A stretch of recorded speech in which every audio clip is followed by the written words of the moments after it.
Kasabay ng mahigit 500 estudyante nagtapos sa College of Commerce and Business Administration ng University of Santo Tomas ang 28 taong gulang na si Jerome Santiago.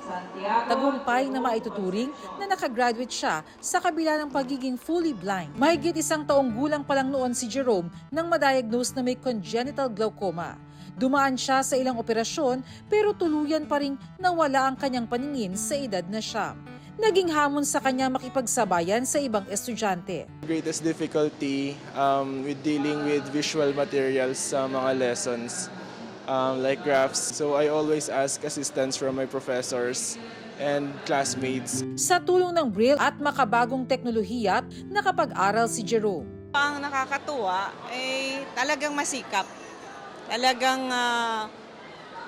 inaalam ang mga lessons, bagamat may mga adjustments kaming ginawa. Pero mas naging hamon daw kay Jerome at sa pamilya ang ilang mapanghusgang mata. Nasasaktan din ako.